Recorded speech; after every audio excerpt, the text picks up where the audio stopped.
झाला प्रेतरूप शरीराचा भाव, लक्ष्यला ठाव स्मशानीचा, रडती रात्रंदिवस काम क्रोध माया, मनती हाय हाय यमधर्म। प्रस्तुत प्राप्त प्रसंग निवडलेला अभंग विश्वमान्य विश्वभूषण विश्वाधिकार विश्वप्रिय चिन्मयी स्वरूप असणारी अधिकार संपन्न साधू श्रीमंत श्री जगद्गुरु तुकोबराय यांचा प्राप्त प्रसंगी निवडलेला अभंग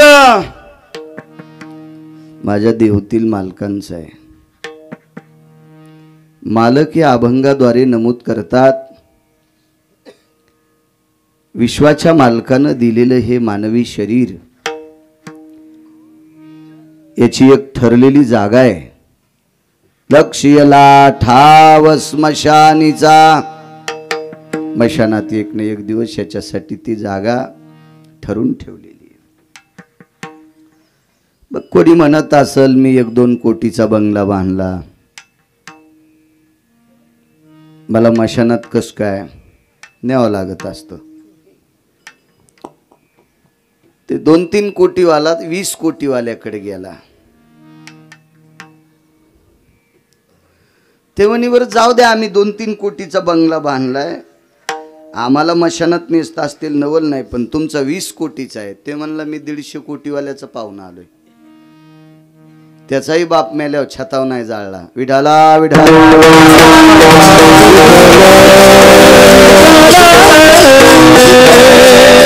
तुम्ही केवढं घर बांधलंय, ते किती कोटीचं आहे सांगायचंच नाही। विश्वात 2च लोक श्रीमंत फार होऊन गेले, एक रावण श्रीमंत आहे, पण मला असं वाटतं रावणापेक्षा अजून एक श्रीमंत आहे। रावण त्याच्या पासंगाला पण बसत नव्हता, ती व्यक्ती इतकी श्रीमंत होती, पण अजून बऱ्यापैकी लोकांना ती माहीत नाही। याचं एकमेव कारण आहे की तुम्हालाही चांगला ऐकायचा नाद नाही। विठाला विठाला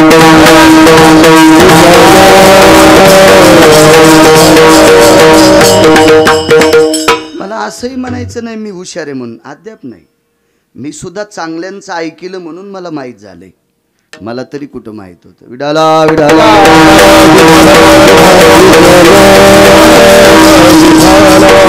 रावणापेक्षा हजारो पटीनं श्रीमंत व्यक्ती ज्याचं नाव आहे भरत।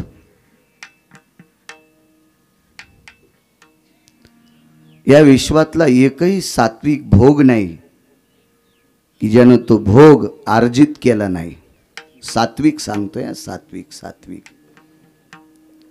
बाकी नालायक भोग भंगिरे भोग हे तर पांचट बी स्वीकारतेत। विठाला विठाला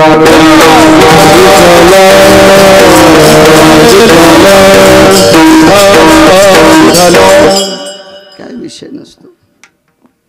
एखाद्यानं 4-2 रुपये शिल्लक द्यायला आमचे बी 5 स्टार मध्ये जाते ना, काय विषय त्याला, ते बी 5 स्टार मध्ये जाते ना।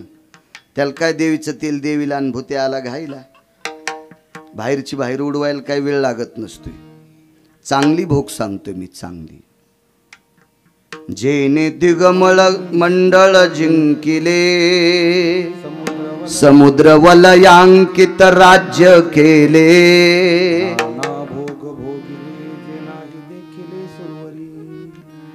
ए सुरवराची या मध्य कळा, भोगार्जित तोगा सोहळा, जे सुरवरी विन्यास कळा, ते भरते आर्जिले। देवतेंकडे किती किती किती मोठे भोग आहेत इंद्राच्या अमरपुरीमध्ये। आळंदीतल्या मालकांनी तिथलंही वर्णन करावा। चिंतामणीच्या सडकात, कामधेनूचे खिल्लार आहेत, कल्पतरूचे उद्यान आहेत, जे इथं रंभे आईशा नाचणी। तुम्ही तरी टीव्हीचे बटन दाबल्यावर पाहता। एक जण म्हणला महाराज बातम्या ऐकायच्या का? म्हणलं हो। म्हणलं टीव्ही आहे का तुमच्या घरात? तर त्याच्या घराचं हॉलचं एकीकडचं भिताडच टीव्ही होता। म्हणलं हे भिंत आहे ना आमची 11x22ची, ही सगळी टीव्हीची म्हणले आमची. म्हणलं भोर. हिचे बटणं त्याच्या डोळ्यात, तिला सेन्सर होते. त्यानं पापनं मिच केले की टीव्ही सुरू झाली, आणि पुन्हा पापनं मिच केले की चॅनल बदललं. वा वा वा, चांगली टीव्ही, मस्त आहे. हे बघायले महाराज पान काय काय गाणं आहे. म्हणले याच्यातले तर चट फुकून दिलेले आहेत. त्या गाण्यात जे नाचत होते ते एक बी जित्त नव्हतं. इंद्राकडं तसं नव्हतं. रंभे आयशा नाचनी, उर्वंशी तिलोत्तमा मेनका रंभा अशा देवांगना होत्या. कमी भोग असतील का, पण ते भोग भोगत असताना बॅलन्स संपत आहे. बॅलन्स संपत आहे. एक जणानं बँकेत 15 कोटी रुपये टाकले, पण रोज जाऊन काढू लागला. किती दिवस पुरतील. आणि बॅलन्स संपल्यावर पॅनल्टी लागून खातं 0 झालं, आणि मग 1 कोटीच्या गाडीत बसून गेला. म्हणले मॅनेजर साहेब पैसे नाही. म्हणले मग गाडी बघता का, मग गाडी इक. पण बँकेत काही नाही ना. हे देवानं वरी भोगलेले भोग इतके मोठे आहेत, पण पुण्य संपल्यावर खाली पुन्हा बोंब. तिथले भोग संपत नाहीत. भोग भोगणारे खाली तुरी कापायला येतात. बराशी खांदायला, तुरी कापायला, दगड याचायला, ऊस तोडायला खाली बोंबलत येतात. कधी भोग संपलं, बॅलन्स संपलं की खेळ संपला. वरच्या महाराज इंद्राकडे सुद्धा काही अडचणी आल्या. 5 प्रकारचं अमृत तिथल्या राजानं चूक केल्याबरोबर ते 5 प्रकारचे अमृत खराब झाले. इंद्र सुद्धा काही भोग भोगत असताना अडचणीत आला. लोकांचे टोले खावा लागले. इंद्र सुद्धा 0 0 भरता पुढे 0 0 0. इंद्राला एक काम पडलं. बृहस्पती महाराजांना सांगितलं, महाराज आमकामक काम करावं लागतंय. या प्रांतात आमकी अशी अशी धूळ आहे, ती धूळ बसविण्यासाठी वरुणाला आमंत्रित करावं लागतं.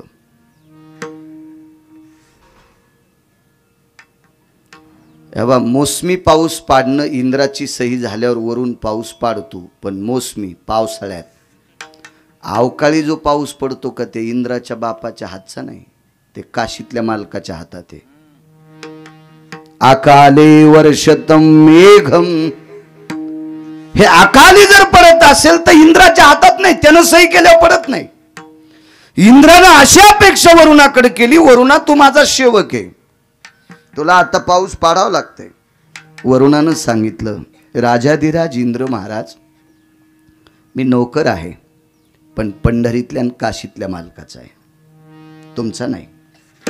फक्त तुम्ही माझे मॅनेजर आहात, काय असेल ते माझ्यावर देखरेख ठेवण्यासाठी माझे सुपरवायझर तुम्ही आहात.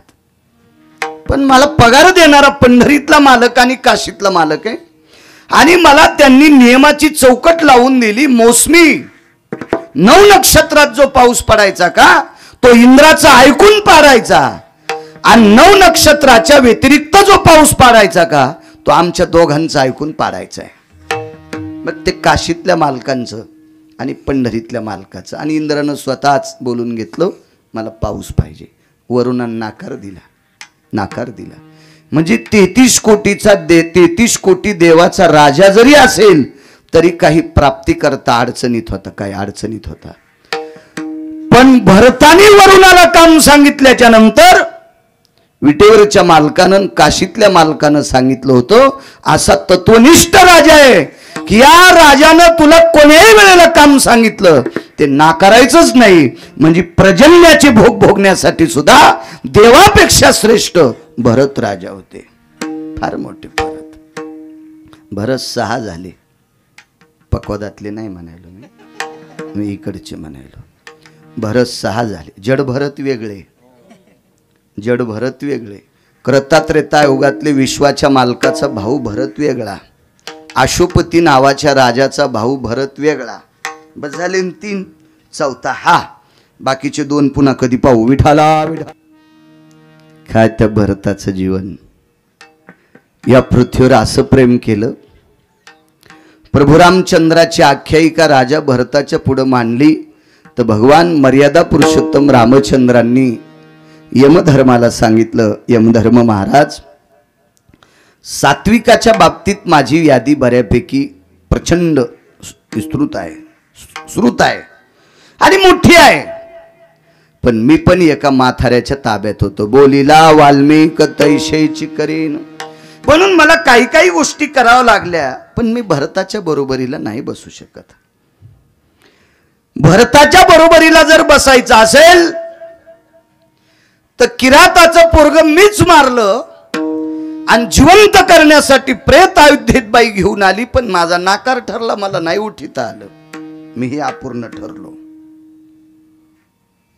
रावणाचा पुत्र इंद्रजित मी आमच्या दादानी लखनलालजीनं मारला.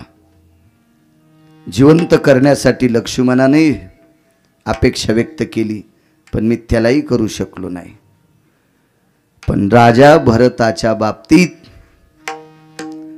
प्राणी जरी एखादा सात्विक असेल आणि तो मृत्यू पावला असेल, मृत्यू राजहंसाचा थवा होता. एका साधूच्या आश्रमाच्या पुढे सुंदरसं सरोवर आहे आबा, त्या सरोवरात राजहंस खेळत होती, क्रीडा करत होती. राजहंसाच्या वेगवेगळ्या जाती सांगितल्या. आपण एकच म्हणतो, दुधन पाणी वेगळं करतो तोच राजहंस नाही. नाही सुमळ्या, त्याचं चलणं सुद्धा महिमेत असलं पाहिजे, तो राजहंस वेगळा. विठाला विठाला. म्हणून आपल्याकडं सुद्धा चांगलं कीर्तन करतू, चांगलं गातू, चांगलं वाजितू म्हणूनच राजहंस नाही, घरी गेल्यावर बी नीट वागायला पाहिजे. कारण त्याचं महिमेतलं चालणं अशा राजहंसाचे थवे होते. आणि पारधी जात नाही, पारधी शिकार करणारा एक आगळा वेगळा व्यक्ती. आणि त्या शिकाऱ्याने जाळं फेकलं, सरोवर भरून जाळं फेकलं. मुक्त अवस्थेत राजहंस त्याच्यात अडकले. जाळं बंद केलं, गाठोडं बांधलं आणि तो पारधी राजहंसाला घेऊन जात होता. घेऊन गेला. सणा सणा सणा सणा जिवंतपणी पंख उपटले आणि एका श्रीमंत राजाला ते पंख विकून टाकले. पूर्वीच्या काळातले वैभवशाली लोक राजहंसाच्या पंखाच्या गादीवर झोपत होते, राजहंसाच्या पंखाच्या गादीवर. हो, लांबून जर पाहिलं तर कोंबडीचं आणि राजहंसाचं पग सारखंच दिसतं ढवळ्या. लांबून पाहिलं सारखंच दिसतं. पण कोंबडीचं पग जर विस्त्यात टाकलं तर घंटाभर उपरनं बांधावं लागतं, इतका कुजट वास त्याचा. दुसरी गोष्ट, जाऊ दे आता, पुढचं नको जास्त सांगणं. पुन्हा नंतर लोक म्हणायचे याला कोंबड्या जास्त कळत आहेत का काय. असे इचकिनार लोक असते ना, आपल्याला पुरावा देण्यासाठी पाहिजे, बाकी काय त्याला. राजहंसाच्या पंखाची क्षमता. वैभवशाली लोक झोपत होते म्हणजे फुगीरपणाचं लक्षण नाही. ते शरीरातले त्वचेचे जितके आजार आहेत तितके आजार संपवायची ताकद राजहंसाच्या पंखात होती. एवढी मोठी शक्ती. पूर्वीच्या काळात मोठ्या लोकांच्या पलंगाला माचवे जे होते का, ठावे पाय होते का पलंगाचे, ते हत्तीच्या दाताचे होते. हस्तिदंत येती तल्कपाती पदाचारुहु. तल्कप म्हणजे पलंग, हत्तीच्या दाताचे. हत्तीच्या दातातला एक सद्गुण आहे, तुम्ही ज्या ठिकाणी दूषित भूमीवर जरी तुम्ही तो पलंग टाकला तर त्या ठिकाणचे दूषित योग कसल्याही प्रकारचे तुमच्याकडे अर्जित होत नाहीत, अशी त्या दातातली ताकद असते. ही मोठी लोक त्याच्याकरता ती वैभवात जीवन जगत होती. राजहंसाची पंख कधी पवित्र आहे, त्याची वासना संपल्याच्या नंतर जे आपण मत्या गळून पडतात का, ते पंख तुमच्या आमच्यासाठी पोषक असतात. त्यानं राजहंस पकडले, जिवंत राजहंसाची पंख तोडली, पोतं भरलं, गाठोडं बांधलं, एका राजाला देऊन टाकलं. राजहंसाच्या जीवनात प्रपंच काही मर्यादित वेळेत पुरता असतो आणि राजहंसाचा प्रपंच आटपल्याच्या नंतर राजहंसाचे 40% पंख खाली पडत असतात. म्हणजे कामना विरहित पंख, कामना विरहित असे पंख ज्या वेळेला खाली पडत असतात त्यावेळेला सर्वसामान्य नालायकाच्या अंगातले सुद्धा दोष संपवत असतात. इतकी त्या पंखात ताकद, इतकी त्या पंखात. राजहंस मृत्यू पडले. साधू होते. शिष्यानं सांगितलं, गुरुदेव महाराज काय मुठीत असेल ओ विश्व भरताच्या, किती मुठीत विश्व असेल. एकच मुद्दा सांगतो, असे कितीतरी आहेत, कितीतरी. माझसारख्या येडपटगिरी गावकराला भरत सांगायला 2-1 महिने लागतील. माझ्यासारख्या येडपटाला तर विद्वान तो वर्ष बोलतील राजा भरतावर. फार शांतीब्रह्म एकनाथ महाराज किती बोललेत भरतावर. पैठणचे मालक राजा भरतावर एवढं बोलले. हा बाबा, त्यांच्या 1-1, 2-2 वया अंतःकरणात ठेवण्यासाठी आपल्याला 5-5 महिने लागतील आकलन होण्यासाठी. इतके प्रचंड विस्तृत विद्वत्ता. आणि सांगितलं, गुरुदेव आपलं सरोवर मशानवत वाटतंय. डोळे भरून आले त्या विद्यार्थ्याचे. का रे? अरे शाही तत्वानं परिपूर्ण राजहंस ज्या सरोवरात विलास करतात, क्रीडा करतात, अरे ते मशान होत वाटतंय. गुरुदेव तेच तर तुम्हाला सांगतोय. लक्ष्याला ठाव स्मशानीचं सांगायला. आपला एकही राजहंस नाही. कुठे? एकानं वाघूर लावली आणि ते घेऊन गेला.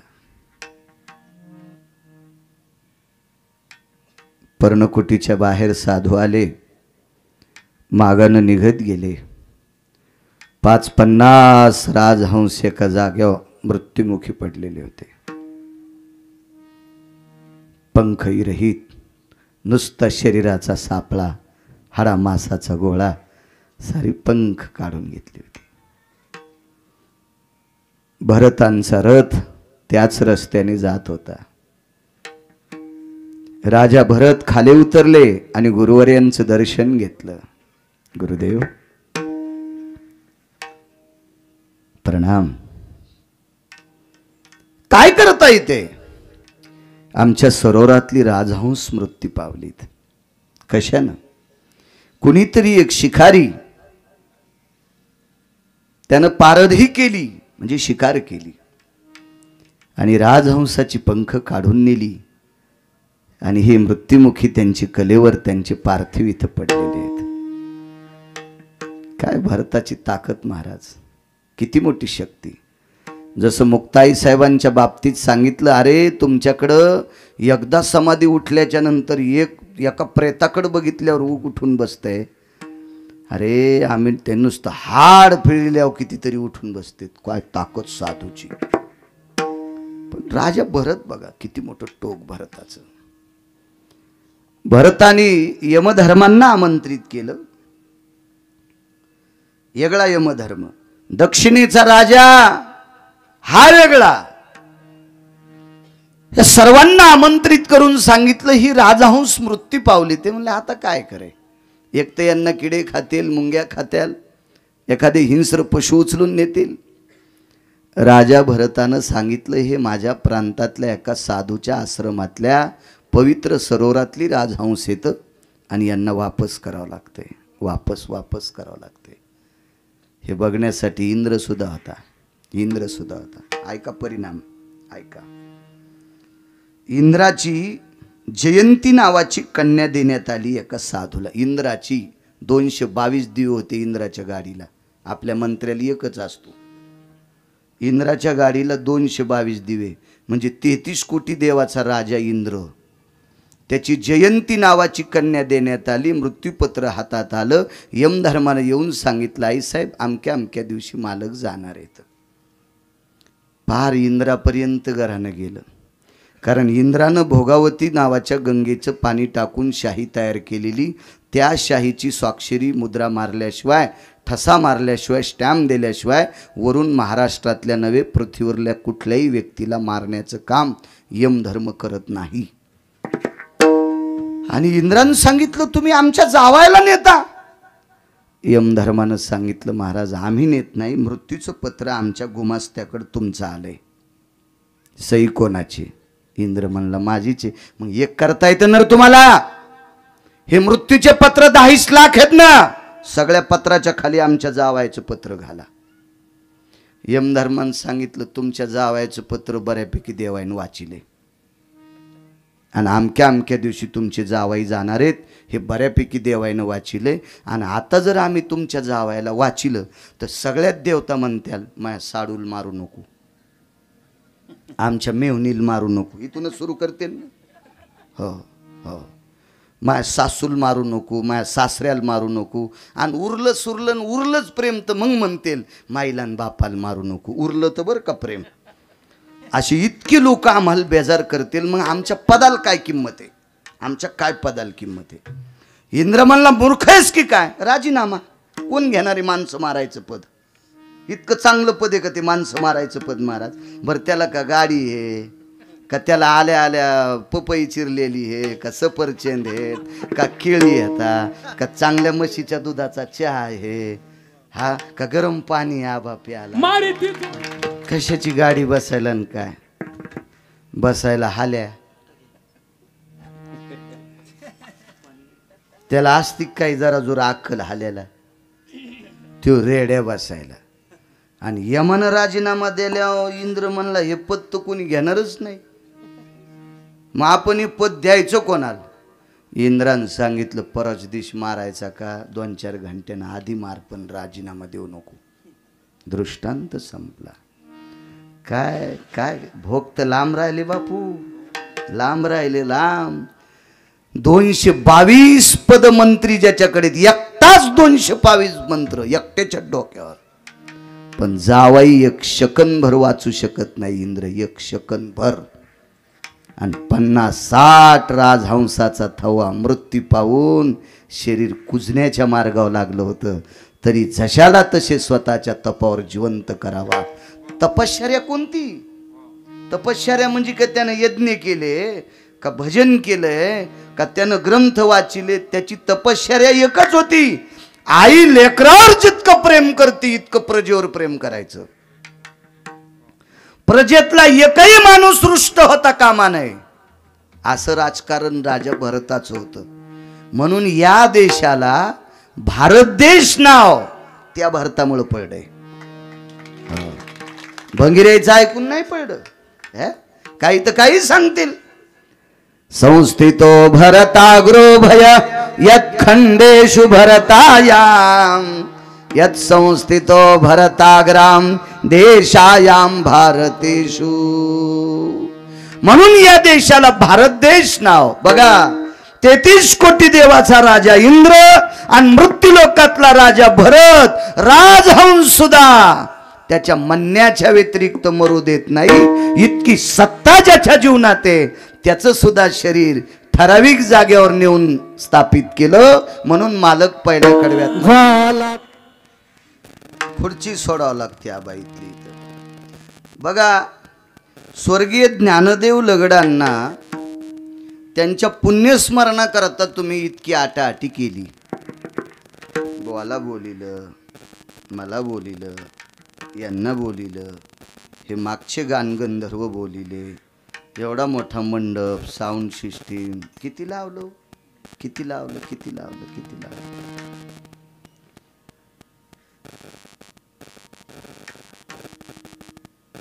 पण तुम्ही 10 रुपयाची तरी गादी पेटून देताना टाकली का? तुम्ही 1 कोटीची टाकली असती, पण शास्त्र आणि वेद पुराण पेटीतानं गादी टाकायला नकार देते. आहे तोपर्यंत वाटेल ते केलं असेल, गेल्यावरही तुम्ही वाटेल ते करता, पण नेऊन कुठं झोपिलंय? कुठं नेऊन निजवलंय तुम्ही? नेवोनी निजविती स्मशानी, मानसी जाळीती त्या ठिकाणी. तुमच्यावर विरोध करतोय प्रदीपराव आणि विनोदराव, हे पुत्र आहेत ना दोन. मी यांच्यावर विरोध करतोय हा भाग सोडून द्या. मी मेल्यावर सुद्धा माझं कट्ट तुमच्यासारखंच करणार आहे. निसर्गाचा नियम आहे. आपण ज्यांच्यासाठी एवढं करतो त्याला बाहेर कोण काढतंय? काढा काढा. कोणी काढत ज्ञानदेवरावांना बाहेर? इष्ट मित्र सजन सखे सोयरे धायरे सगळे जण, ज्याची तुझा ही सगळी लोक शेवटच्या वेळेला मोकलून देतात. सांडोनी पळती रांडा पोरे, अंती होती पाठ मोरे. एक जण म्हणला आमचे 6 पाहुणे मंत्री आहेत, फक्त फोकायला येते. तुझे 6 नाही, जितके मंत्री तितके तू येत पाहुणे, तरी तू मेल्यावर फोकायला येते. हे गिरगावकर लिखिते काय का गांजा कसम लिखित? देहूतल्या मालकांचं वाक्य. सोडविना राजा देशीचा चौधरी. महाराज मशानात वैकुंठवासी स्वर्गीय कैलासवासी सत्यलोकवासी गोलोकवासी ज्ञानदेव लगडांना मशानात त्यांच्यासाठी ती जागा आरक्षित केली, न्यावंच लागलं. आता काही केल्या चित्राच्या व्यतिरिक्त ते बघायला भेटत नाहीत. आळंदीतल्या मालकांचं एक वाक्य, कापूर हा ज्वलनशील पदार्थ आहे. सगळ्याच समाधान करतो. आजच्या दिवस मोह रबला आणि आटरून घेतो. आज का दिन तुम्हारे नाम.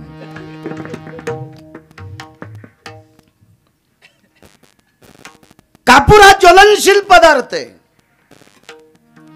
हे शरीर कापूर नाही. मगाशी पुरावा दिला, याचा झाला भूमिभार, वजन वाढत नाही, पण याची दुर्गंधी जिवंत माणसांना घातक ठरती. म्हणून घरातली लोक याला काढा म्हणतात. काढा काढा म्हणती याचा झाला भूमिभार. लक्ष याला ठाव स्मशानीचा. मशानात नेलं की मग भडाग्नी नावाचा अग्नी, भडाग्नी मशानी नेवोनी, भडाग्नी देवोनी, येती परतोनी माघारे. एकदा पेटवलं की काम संपलं. तो भडाग्नी नावाचा अग्नी. तरी काही नालायक माणसं टायरच टाकतेन, राखेलच टाकतेन, डिझेलच टाकतेन, पेट्रोलच टाकतेन. तुला घालायला पाहिजे लाकडाच्या खाली. मला सांगा, असा कधी काल आहे का प्रेत एका घंट्यानं आधी जळालं म्हणजे त्याला विमान येतंय, आणि 2-4 घंट्यानं उशिरा जळालं म्हणजे ते नरकाला जातंय? अहो, ज्या व्यक्तीनं आपल्यासाठी जीवन समर्पित केलंय त्या व्यक्तीसाठी तुम्ही टायर टाकीता, पेट्रोल टाकता, डिझेल टाकता. अहो, दम नाही कीर्तनाला, दम नाही रामायणाला, दम नाही भागवताला, दम नाही शिवपुराणाला, दम नाही दिंड्याला, दम नाही वाऱ्याला. काय गुण आहे तुम्हाला? तुम्ही फक्त महाराज आणणं, त्याला खपक्या पाकिट देणं, महाराज श्रीमंत करणं. तुम्ही जशाल तशीच. काहीतरी अस्मिता आहे की नाही आपल्यात? एवढी जर धमक आहे, गावरान तूप टाक, राळ टाक, कापूर टाक, नसलेत पैसे तर मीठ टाक. मीठ पण टाकायची पद्धत होती. मीठ टाक, मीठ पण जळतंय. 4-2 किलो गोड तेल आण, सुती कपडा भिजव, ठेव त्याच्यावर बोळे. फार काही झालं 9-10 पोते गाईच्या गवऱ्या आण, टायर टाकी तू. आणि ते सरण रचणारे बी कोणत्या गावात 2-4 असते. एगून लाव, अर्धे काढ ना, ते खाली घाल लाकूड खाली. अरे तुला कळत का? काढ काढ. मला वाटतंय याचं तोंड दाबून याला खाली घाल. हो, म्हणजे याच्यावर ते म्हातारं जाळलं ना, निदान विमान तरी लवकर येईल.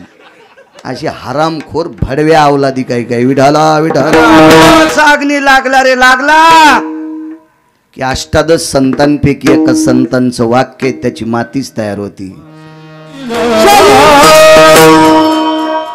माती होत असते शरीराची.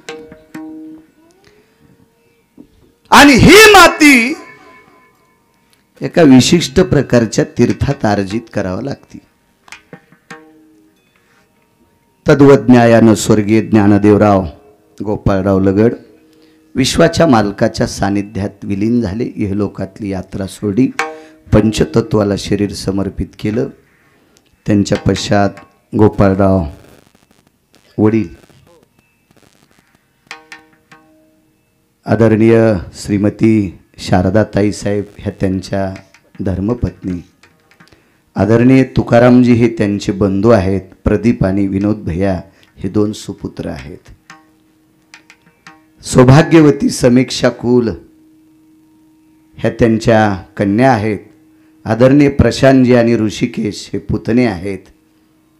श्रीमती केशरबाई गायकवाड बहीण आहेत त्यांच्या.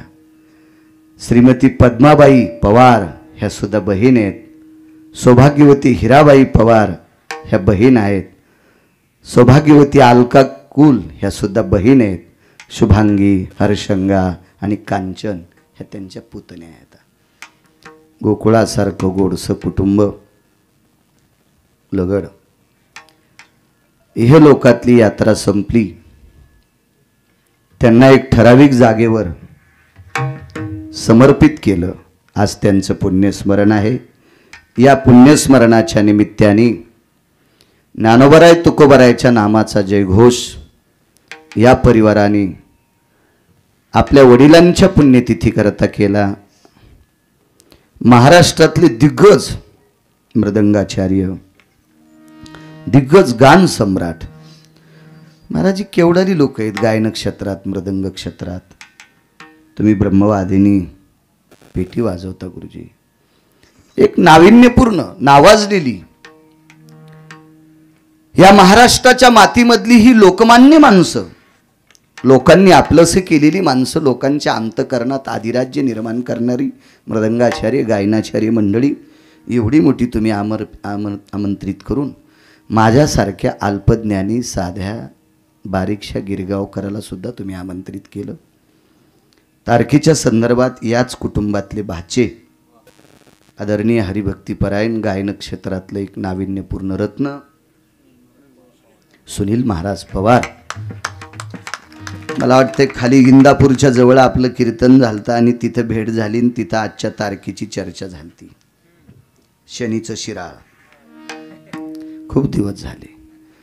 तिथं तारखेच्या संदर्भात सुनील महाराज बोलत राहिले.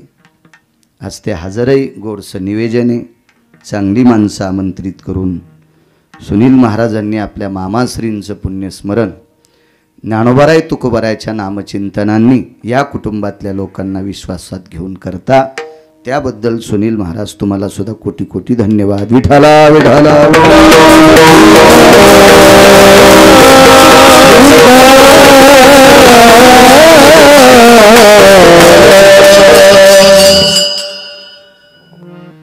गोड अशा प्रकारची सद्गती ज्ञानदेवरावांना मिळो, अधिष्ठान मिळो. प्रथम पुण्यस्मरण आहे ना. आजच्या पुण्यस्मरणाच्या दिवशी काल रात्री सूर्य अस्त व्हायच्या अगोदर आर्यमा नावाचे पितर तुमच्या बोरी गावाच्या शिवावर थांबलेली होती.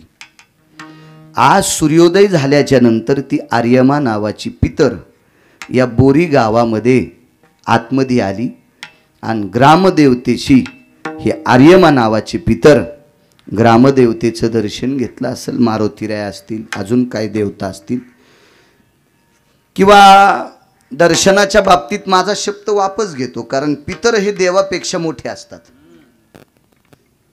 कारण माहीत नसताना बोललो त्याबद्दल माफी असावी. आर्यमा नावाची पितर गावात आली असतील. ही पितर गावात आल्याच्या नंतर ग्रामदेवता त्यांना भेटले असतील. हा शब्द पहिला शब्द वापस घेतो माझा मी, कारण यूट्यूब चालू असल्यामुळं बाकीचे लोक आपल्याला बोलू शकतात. गिरगावकर कशाच्या आधारावर बोलले? आधारा वाचोनी काय सांगशी कहाणी. वारकरी संप्रदायातल्या वक्त्यानं जपलं पाहिजे. लोकायला आवडेल असं करायला काही हरकत नाही, पण मग सात्विक लोक तो या थोत्रात शेण टाकतील इतकं मात्र लक्षात ठेव. विठाला विठाला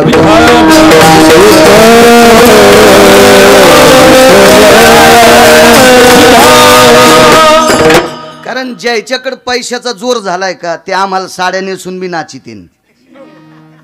नाही महाराज तुम्ही लय झकास कीर्तन करा, तेव्हा बायकोची साडी नेसून नाचतो असंही करते ना पैशावाले.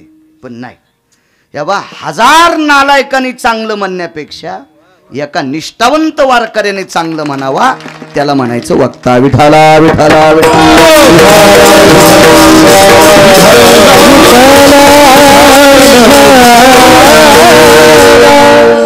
आर्यमा नावाची पितर आज ज्ञानदेव रावाच्या पिंडाला आपलंसं करतात. आणि आपलंसं केल्याच्या नंतर आजची आजच त्यांना पुनर्जन्म नाही हे बी डोक्यातलं काढून टाका. आज आर्यमा नावाची पितर स्वर्गीय ज्ञानदेव रावांना आपल्यात घेतात आणि आपल्यात घेऊन उद्याचा सूर्य उदळल्याच्या नंतर मग 2 लोकांना आमंत्रित करतात. ती 2 लोक आहेत, एकाचं नाव आहे चित्र आणि एकाचं नाव आहे गुप्त. या दोघांना आमंत्रित करतात आणि आर्यमा नावाचे पितर ज्ञानदेव रावां देखता त्यांचा बायोडाटा टाकायला लावतात. आणि मग आर्यमा नावाची पितर त्या चित्रगुप्ताला म्हणतात, सांगा चांगली कामं किती केली, समाजमान्य कामं किती केली, देवाच्या बाबतीत कामं किती केली, संसारातल्या बाबतीत लोकांशी किती गोड वागले. यानुसार पाप पुण्य समान समी मग पावी जे कर्मभूमी.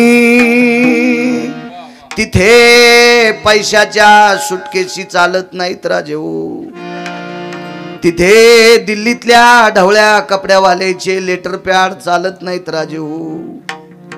तिथे श्रीमंत पाहुण्याचे फोन सुद्धा चालत नाहीत.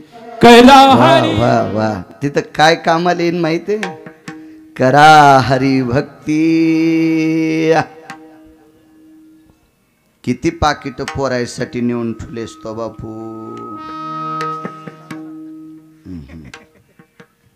नाही मी तुमचं नाहीच काय, मी महीच काय, मला नादत नाही दुसऱ्याच्या वळ्या पेटवायच्या. कशाला काय फुकट कळण शेंडी वळवळ काय करायचं फुकट काय का नाही.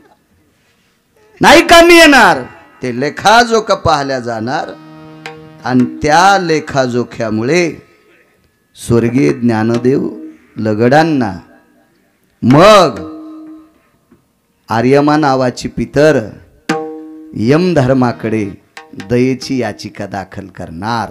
आपल्याकडे फाशी देत असताना राष्ट्रपतीकडे दयेची याचिका असती, माफ करा पुन्हा असं करणार नाही असं असतं ना काहीतरी. ते असं लोक म्हणतात, आपल्याला काय माहीत नाही, पण लोक म्हणतात म्हणजे ते काही इडे लोक थोडेच आहेत, कायद्यातले लोक म्हणतात.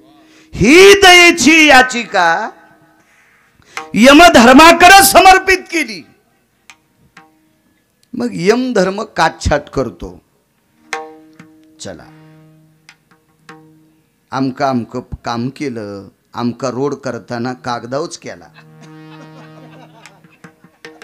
आमका रोड करताना कागदावच केला, म्हणजे बंधा रोड खाल्ला गिट्टी सगट. पण काटछाट आहे का, मी काही कोणावर दगड टाकीत नाही. मग रेडीमेड कपड्याचं दुकान आहे, कोणाच्या अंगाला शर्ट आला असेल त्यानं घालाव, मी काय त्याला शर्ट शिवायला माय का गोळ्या संपल्यात का.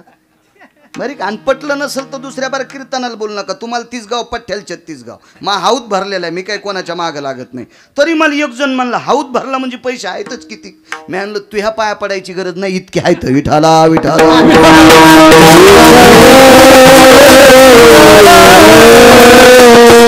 लेखाजोखा सांगतो, एक सहज कामाचा लेखाजोखा. बंधा रोड खाल्ला, पाप झालं. पण कालांतरानं अनाथाच्या 25 पोरींचा सांभाळ केला. अनाथ 25 लेकरांचा, मुलींचा मुलांचा सांभाळ केला. त्यांना शिकवलं, त्यांना मोठं केलं, चांगल्या ठिकाणी त्यांचे लग्न लावून त्यांचे संसार बसवली. हे सगळं रोड खाल्लेलं पाप इकडं संपून गेलं. लेखाजोखा उदाहरण सांगितलं तुमच्या पुढं उदाहरण. अशी माणसाच्या जीवनातली कटछाट करायची काही पाप पुण्य असतात. फक्त काही पाप असे येतं, तुम्ही पृथ्वी इतकं सोनं दिलं तरी ते पाप कटत नाहीत. मायबापाच्या विरोधात जाणे, मायबापाचं दर्शन न घेणं, महाराजाला काजू टाकून दूध देणं, याला तर यम गरम सळायानं हानी तू, गरम सळायानं. हा, महाराजाच्या पाया पडती, नवऱ्याच्या पाया पडत नाही, हिला तर बंध्या उकळत्यात, याला देव यम टाकी तू बंध्या. हो, हे पाप नसतेच संपत. कारण पतिव्रतेची ताकद इतकी मोठी असते, तिची देवावर सत्ता असते. काही काही पाप संपत नसतात. तुम्हाला एक सांगतो, बऱ्यापैकी लोक आपल्या आईवडिलांचं दर्शन कधी कधी घेतात. महाराज दिसल्याबरोबर त्याच्या पाया पडतात. आपल्याला पण काहीतरी नियम आहेत बरं का. संप्रदायातला मृदंगाचार्य असेल, संप्रदायातला गायक असेल आणि वारकरी संप्रदायाचा कीर्तनकार असेल, लोक तुझ्या पाया पडतेत. महाराज, शमी म्हणजे सौंदड आणि आपटा तर सगळ्यांना ज्ञात आहे, पण आपटान सौंदडीला शेळ्यान मेंढ्या खात्यात. आपट्याचे पानं खात नाहीत का शेळ्या, आणि सौंदडीचे पानं? हो, पण ह्या आपट्याला आणि सौंदडीला पूजे कोण केलं? वा वा, सुंदर. आपण बैठकीत बसलो, मृदंगाचार्य आल्यावर पाया पडे, गुणीजन मंडळी पाया पडली. माझ्या आईच्या आजीच्या वयाच्या 2 म्हाताऱ्या होत्या, त्या पण माझ्या पाया पडल्या. कशामुळं? बाळू महाराज ज्ञानोबराय तुकोबरायचं नाव घेतो म्हणून. बाळू महाराजानं गळ्यातली माळ काढून टाकल्यावर याला ऊस तोडायला पण कोणी बलिणार नाही. आपल्याला मान कोणामुळे? देवामुळे. म्हणून बाळू महाराजानं गांजा वाढायला नाही पाहिजे. पाप नाही संपणार आहे, नाही संपणार. यम काय करीन माहिती का गिरगावकराला? मोठ्यात मोठा सुतळी बॉम्ब थुत्रात वाजीन. हो, इतका थुत्राचा स्फोट करीन यम यम यम. ते भेट नाही कोणाच्या बापाला. नाही त्या यमाची करुणा, बाहेर सारीला दुरीचा,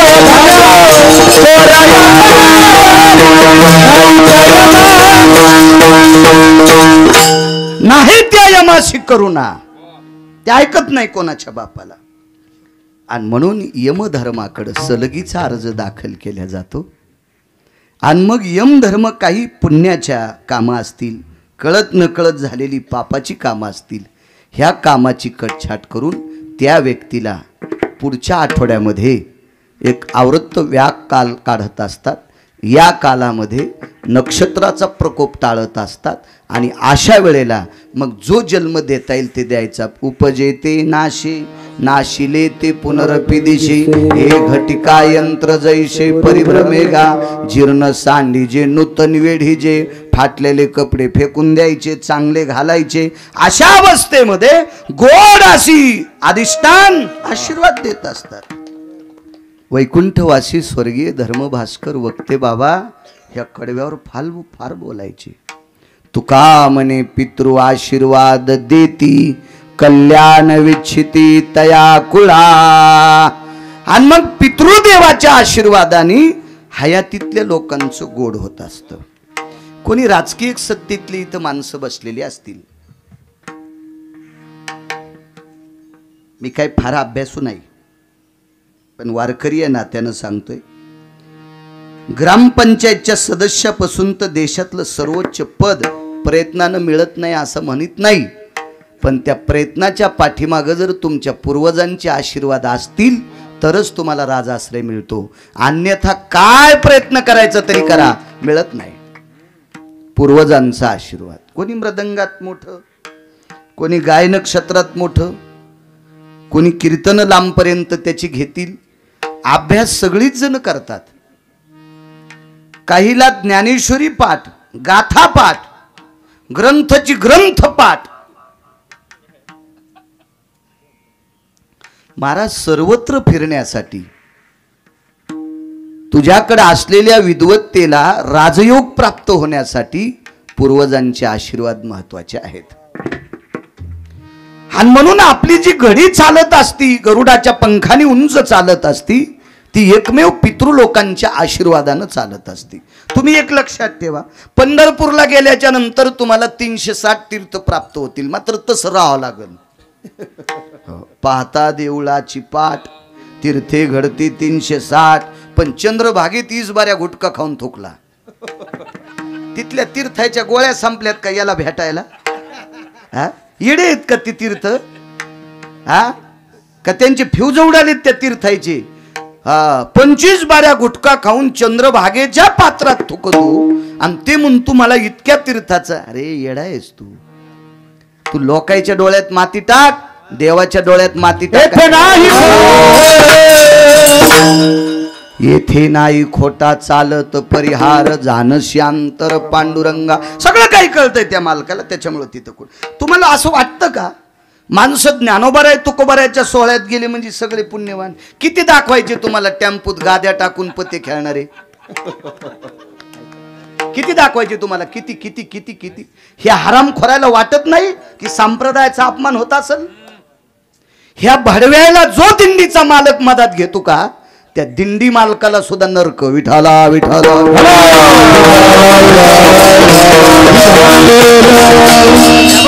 पैशासाठी जर नालायक माणसं दिंडीत घ्यायचे असतील तर चोऱ्या करणं चोट्या काय नाहीत, पैसे कमवायचे धंदे. महाराज, ज्या ज्ञानोबाराय तुकोबारायनी ही वाट तुमच्या माझ्यासारख्या पाप्यांना पाप संपवण्यासाठी निर्मळ केली, त्या पाठीवर त्या वाटेवर तुमच्या माझ्यासारखे जर घाण करीत असतील आणि याला जर एखादा नालायक अनुमोदन देत असेल, दोघाशी पतन सारे. याच्याकरता आपल्याला पूर्वजांचे आशीर्वाद असावा, आपण चांगलं वागण्याकरता.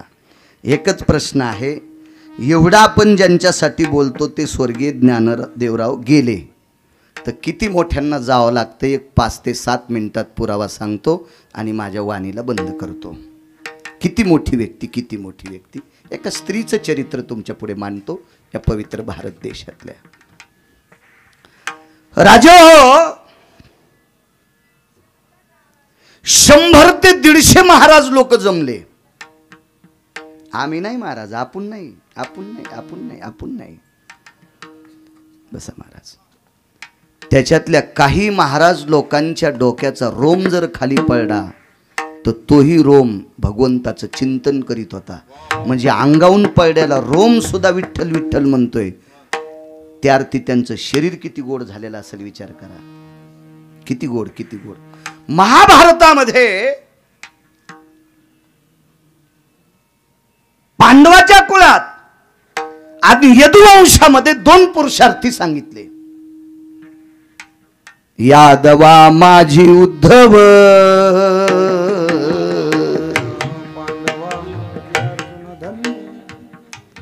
हे रे पांडवा माझी अर्जुन धन्य.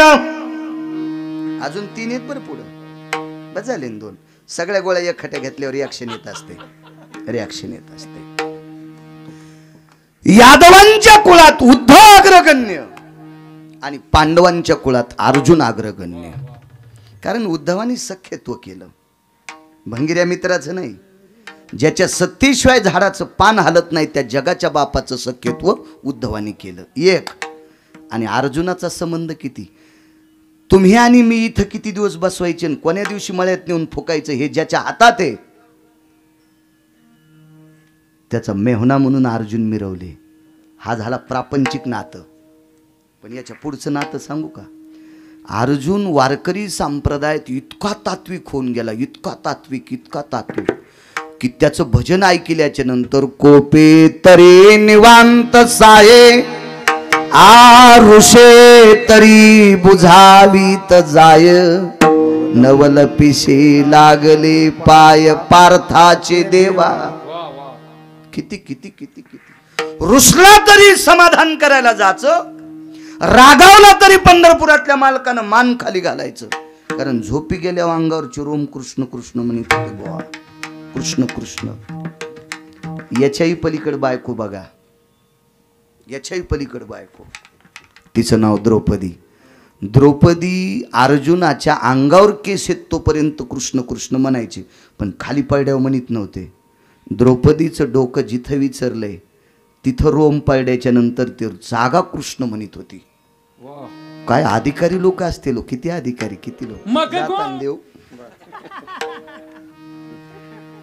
काय म्हणले आबा, मग गोविंद ते काय राज, काय पुरतो तो आपण या लोकांच्या पासंगाला.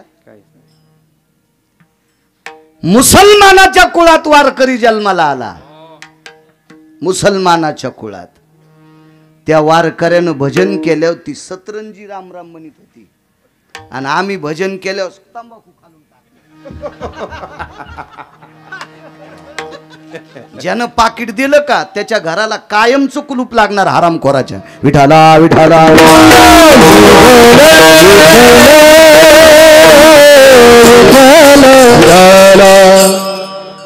चला. बिभीषणाला मालक मूर्ख म्हणले, आपण म्हणायचं का?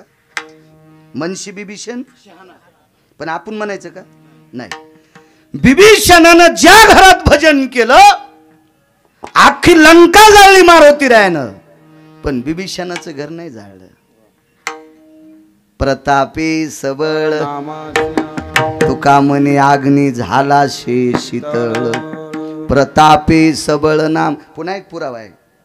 हृदयी शीतावर लंकेशी उरले बिभीषणाचे घर, लंकेशी उरले बिभीषणाचे घर.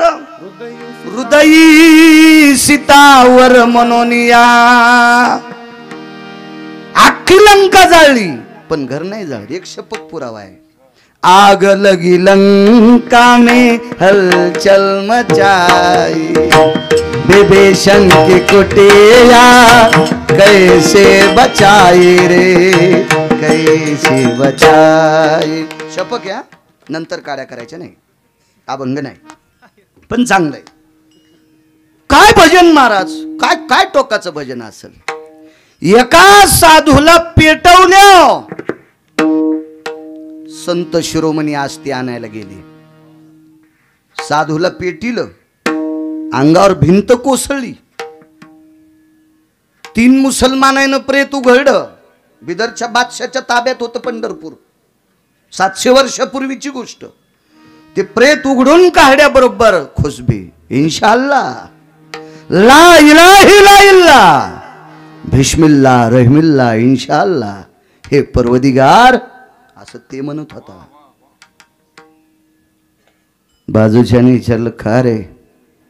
3 दिन के बाद मुर्दे में से खुशबू आती. लागला. 3 दिवसाच्या नंतर मेलेल्या प्रेतातून तुळशीचा आणि बुक्याचा सुगंध येतोय. ते शरीर होतं मंगळवेढ्याचे मालक श्रीमंत श्री चोखोबाराय. पेटून दिलं.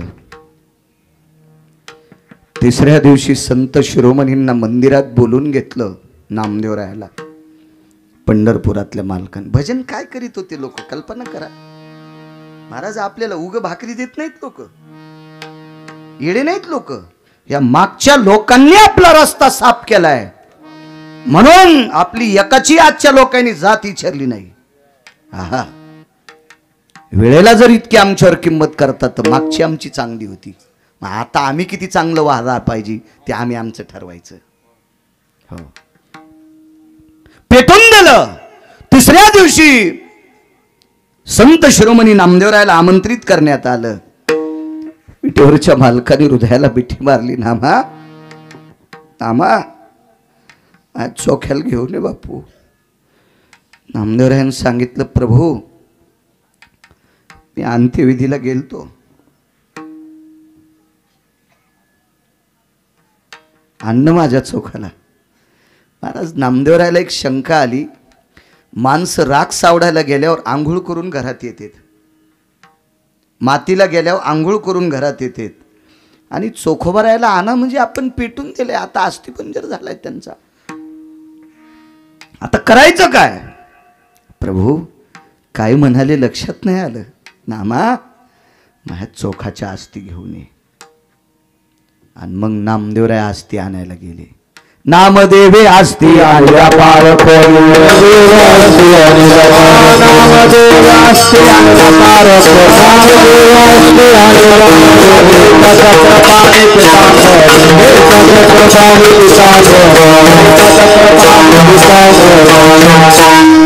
नामदेवे असती आणल्या पारखोनी. कशा पारखल्या असतील त्या? जी आस्ती कानाला लावली, जी आस्ती विठ्ठल म्हणत होती ती आस्ती चोख भरायची. 450 लोक गेलते. कशा ओळखायच्या असती त्याच्या विठ्ठल म्हणतील त्या? कधी माहिती? पेटून दिल्यावर. पेटून दिल्यावर निदान माझ्यासारख्यांनी तुमच्यासारख्यांनी जिवंतपणी तर जरा जरा लाजलं पाहिजे विठ्ठल म्हणायला. जाऊ द्या, फुकून द्याल्यावर आपलं राखुंड चूर करूनी पूर करूनी पाण्यात टाकलं तरी उरपाळावा राखुंड, पण जिवंतपणी तर आपण कधी विठ्ठल विठ्ठल म्हणावं. हा संदेश आपल्याकरता दिला असेल की नाही? का शेळ्याला, मेंढ्याला, म्हशीला, गाईला, गाढवायला थोडा सांगितलाय संदेश आपल्याला. चला, काय भजन असेल कल्पना करा. या भजनाच्या योगितेची त्रेतायुगात एक बाई होऊन गेली. करता त्रेतायुगात. तिचं नाव होतं शबरी. एवढाच पुरावा सांगतो. त्याच्यामुळं मोबाईल पाहिला होता मी 10 ते 12 वेळेत समय जाणं. ह्या बा हा असं नसतं मुकदम. काय अवघडच काम असतं पहाय का? हो ना, असं नसतं ना. हो. एक जणाला वांगे आवडत होते. तुम्ही बसान सांगतो मी. एक जणाला वांगे आवडू लागले वांगे, पण हे जाणन वांग्याचं रान नांगरलं तर ते म्हणलं नसू द्या वांगे वांग, तिथली मातीत द्या चमच्या. मी त्याच्यावर समाधान. असं नका करू. विठाला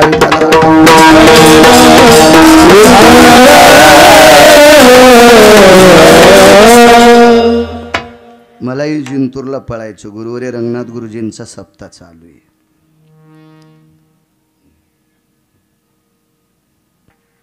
कृतात्रेता युगात एक बाई या अधिकाराची, तिचं नाव होतं शबरी. प्रचंड भजनानंदी. शबरीचं शरीर वृत्ती नाही, शरीर नामी झालतं. अख्खं बंद शरीर राममय झालतं. बंद शरीर बंद. बा शबरी देवाला ई म्हणली.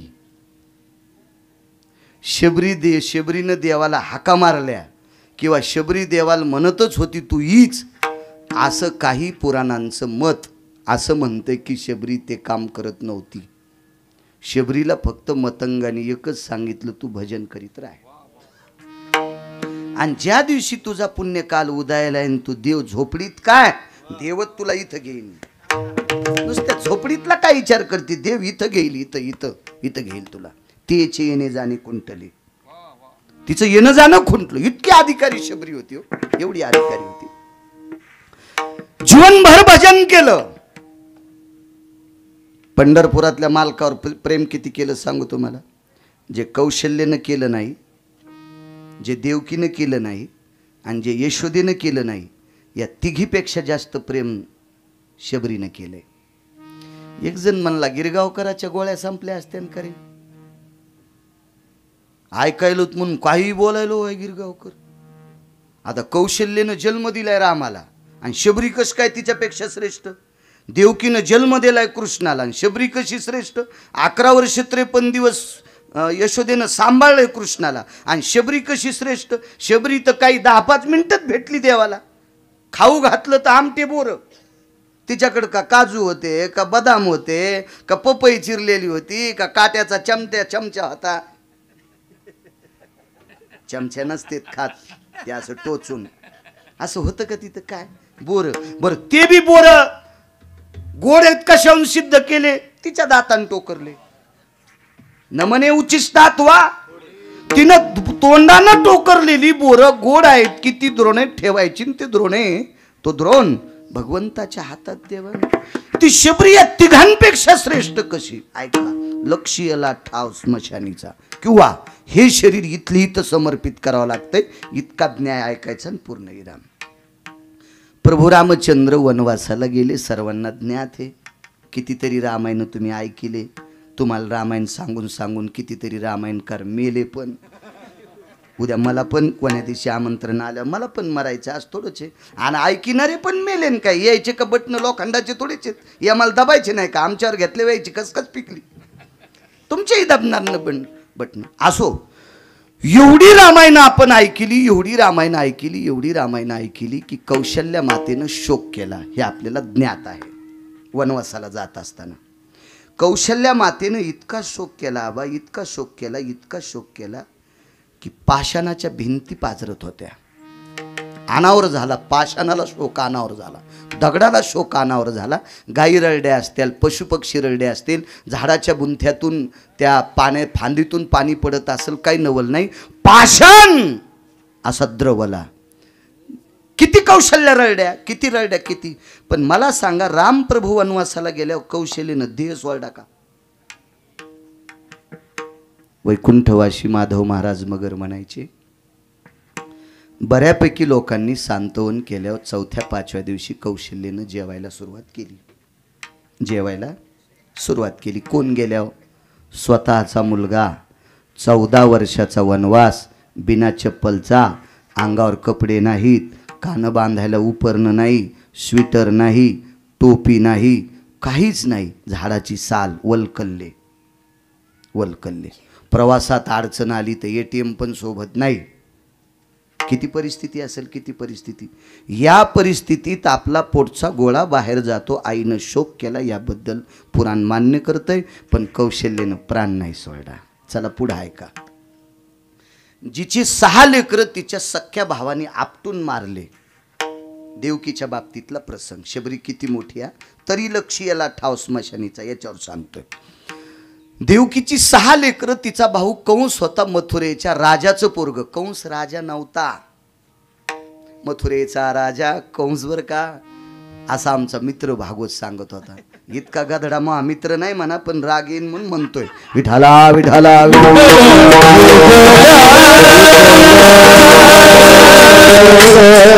कंस हा हरामखोर होता. किती नालायक. कंस हा परद्वेषी होता. 2 लोकांना झोपा लागत नाही. ज्याचं दुखतंय त्याला एक डोळा दुखन कान दुखन नाक दुखन डोकं दुखन पोट दुखन छाती दुखन त्याला एक झोप लागत नाही एक आणि ज्याला दुसऱ्याचं खपत नाही त्याला एक झोप लागत नाही 2. तर कंसाला न खपणारा व्यक्ती होता. कंस किती नालायक. लोक म्हणले बंदी शाळा फोडीन कंसाला मारले. अरे आधी कंसाला कशामुळं मारलं याचं लक्षात ठेव. देवाचे आईवडील बंदी शाळेत टाकले म्हणून नाही. नालायक कंसानं स्वतःचे आईवडील अंधार कोठडीत टाकले होते. आपल्या संस्कृतीमध्ये मी रात्रीच पुरावा सांगितला बापू. एक व्यक्ती तुकोबारायला भेटला. इतकाच मुद्दा ऐका काही घेऊ नका आजच्या कीर्तनातलं इतकंच घ्या तरुणांनी. तुकोबारायला एक व्यक्ती भेटला आणि तुकोबारायाने विचारलं ए काय केलंस रे? नाही म्हणले महाराज देऊला तुमच्या दर्शनाला आलो नाही आळंदीला मालकाच्या दर्शनाला गेलो नाही पैठणला मालकाच्या दर्शनाला गेलो नाही आणि पंढरीतल्या मालकाचंही दर्शन घेतलं नाही कुण्याही गंगेची आंघोळ केली नाही एकादशी धरली नाही सोमवार धरला नाही खडा मंगळवार तर कव्हाच नाही. खडा मंगळवार नसेल माहीत तुम्हाला. उजाड्यापासून संध्याकाळपासून बसायचंच नाही. पाणी उभ्यानंच प्यायचं. खडा मंगळवार. लय बाया धरायला तुमच्याकडे धरत्यात का नाही काय माहीत. बऱ्यापैकी पिपाणी व्रत पुढचं जर पाणी पी म्हणलं तर पाणी प्यायचं. असे हे नवीन चिटकून घेतले नाही व्रत नवीन चिटकून घेतले. बस झाले एवढेच आहे. बरं चांगली गोष्ट आहे. तुमच्या गावाला मग विमान येईन न्यायला तुमच्या इथं आहे म्हणल्यावर. तर काय सांगू लागलो तुकोबारायला भेटलो ते काही काम नाही केलं. दान धर्म 2-3 एकर राणे माह्यात पोटाचा प्रश्न आहे. मी काही सप्त्याला रुपया दिला नाही कुठं पंगत नाही कोण्या वारकऱ्याला चतकोर भाकरी दिली नाही. मग केलंच काय? 28 वर्ष आज आजतागत 28 वर्ष झाले असं ते तुकोबारायला सांगत होता. 28 वर्ष झालं सकाळी आंघोळ केल्यावर पहिलं आईचं वडिलाचं दर्शन मग मारुतीरायाचं दर्शन. सबसी बडी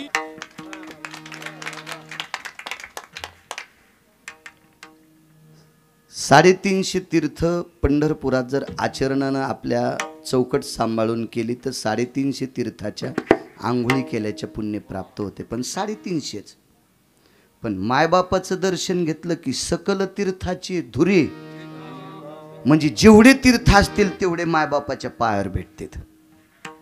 हो. एक पोरग 15 दिवस माय पिशवी आगायला होतं.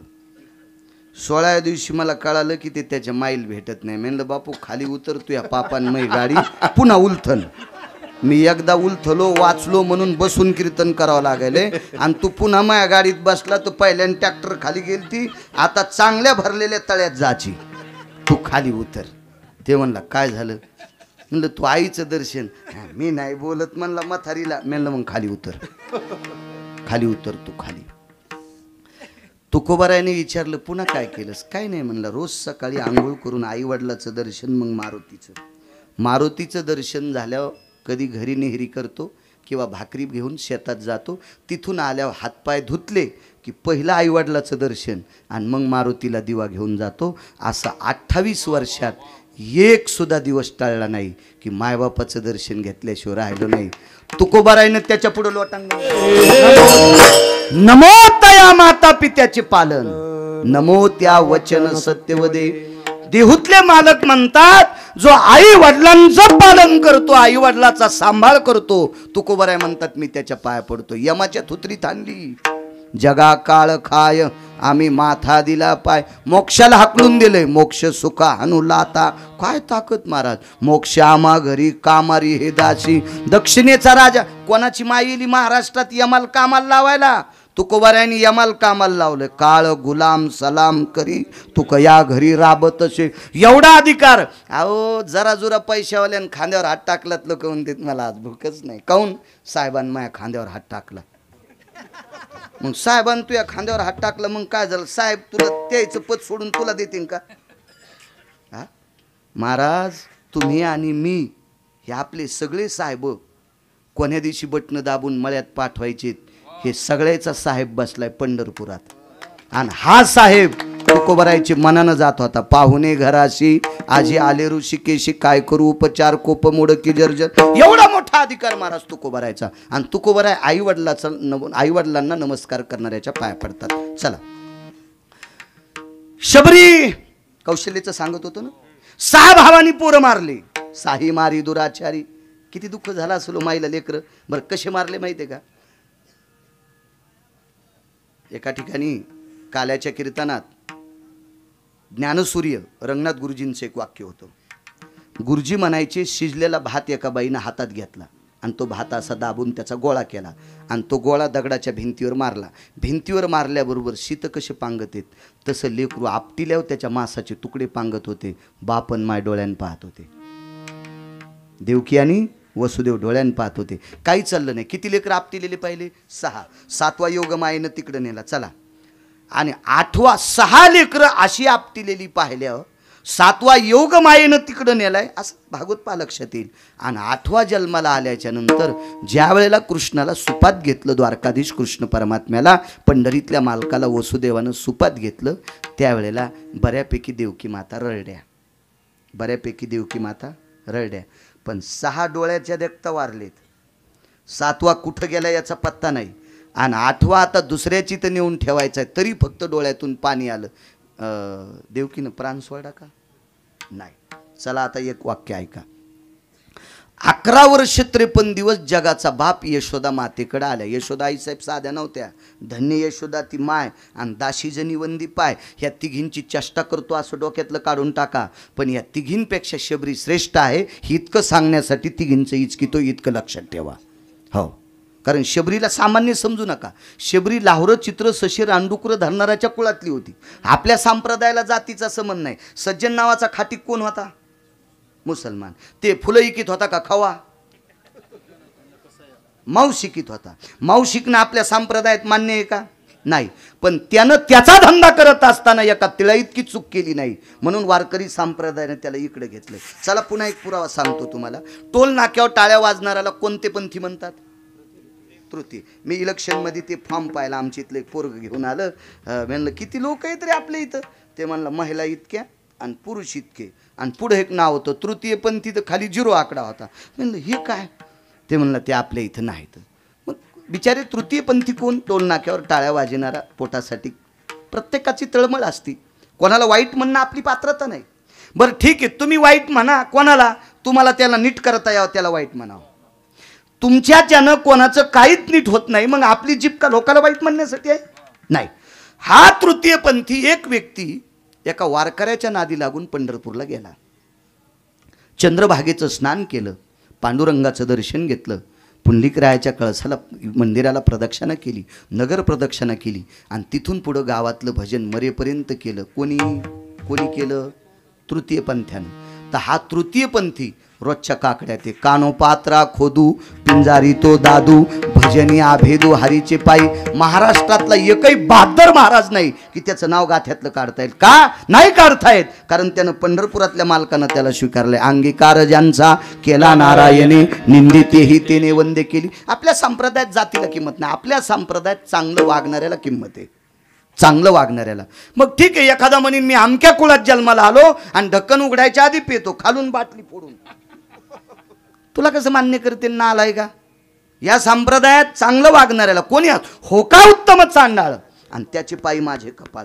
जनाबाई म्हणल्या उत्तम कुळातलाय का चांडाळ कुळातलाय? चांगलं वागतो ना, त्याच्या पायावर माझं डोकं. चला, शबरी होती.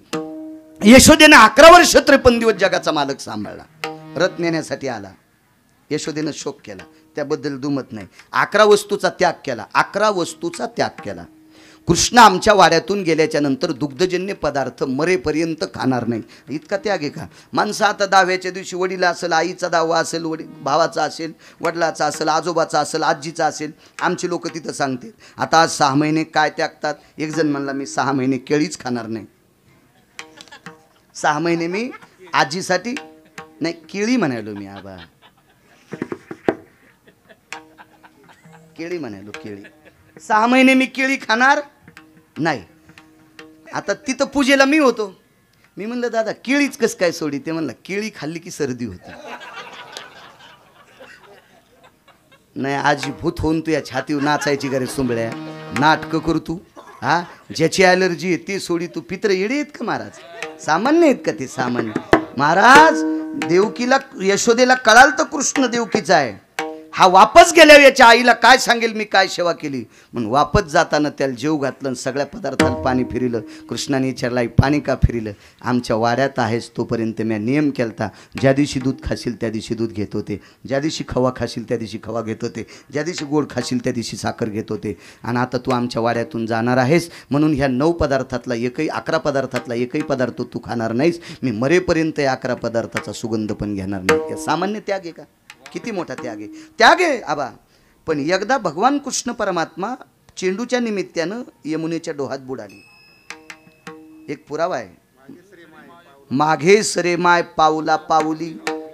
हा, कारण रडू लागली कृष्णासाठी.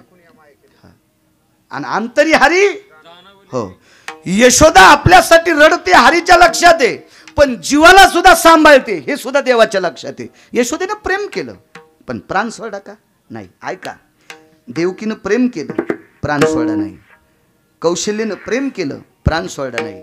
यशोदेनं प्रेम केलं, प्राण सोडा नाही. आणि विश्वाचा बाप 5 मिनिटाकरता शबरीच्या आश्रमात आला. 5 मिनिटाकरता डोळ्यातल्या पाण्यानं पाय धुतले आणि पाणी लाल कसं पडतंय म्हणून तळवे खालून पाहिले तर रस्त्यानं चालता चालता खडे गोटे टोचले होते. विचारलं जगन्निवासा पायाला जखमा? माय, शबरीला माय शब्द वापरला.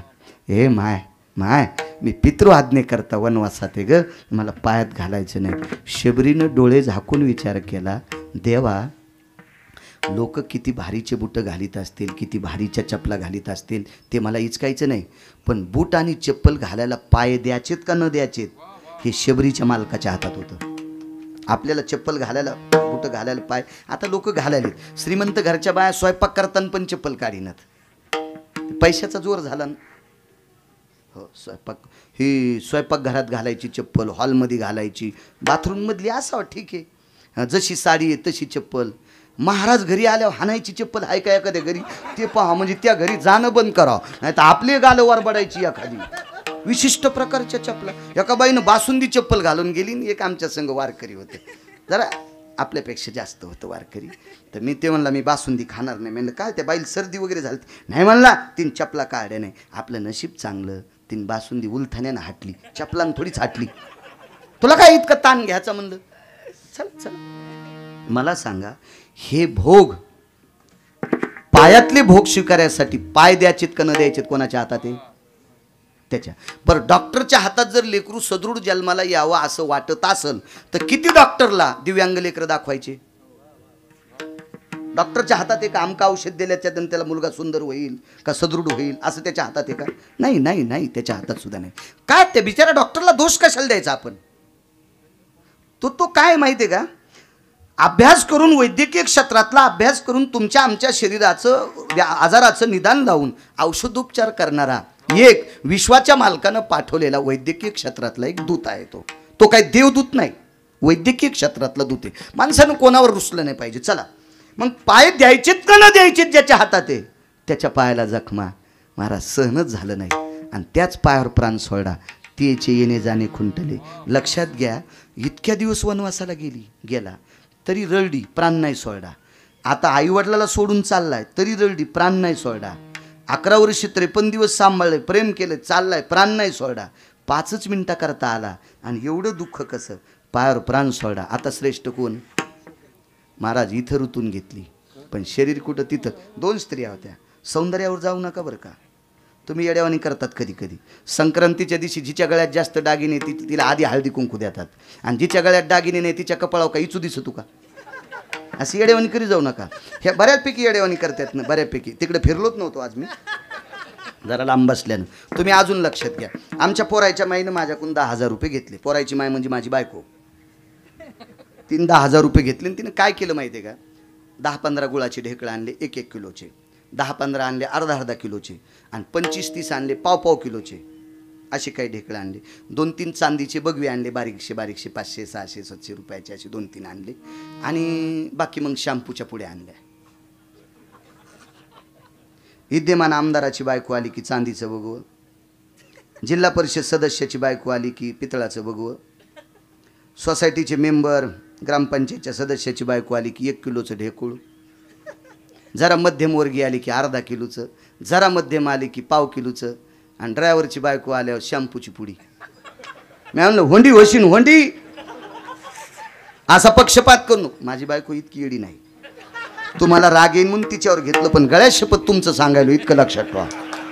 मग तितकी येडी असल्या मी रामदेव बाबाच्या आश्रमात गेलो असतो, तिथं खूप काम आहे माणसायला, तिकडे गेलो असतो मी. इतकी येडी नाही मला. हा पक्षपात नसावा माझा. महाराज देवाकडे पक्षपात नाही. 8व्या अवतारात सजून कोण गेली ती देवाला मारायला, पुतना. आणि शबरीच्या अंगावर दागिने होते का, नाही. मग कोण तिला आतमध्ये घेतलं, तिला शोषून मारलंय. दागिने घालून आलेली शोषून मारलंय आणि जिच्या अंगावर एकही दागिना नाही तिला इथं ठेवलंय. मान्य, पण शरीर कुठं समर्पित केलं, जागच्या जाग्यावर. लक्ष याला ठाव स्मशानीचा विठोबा.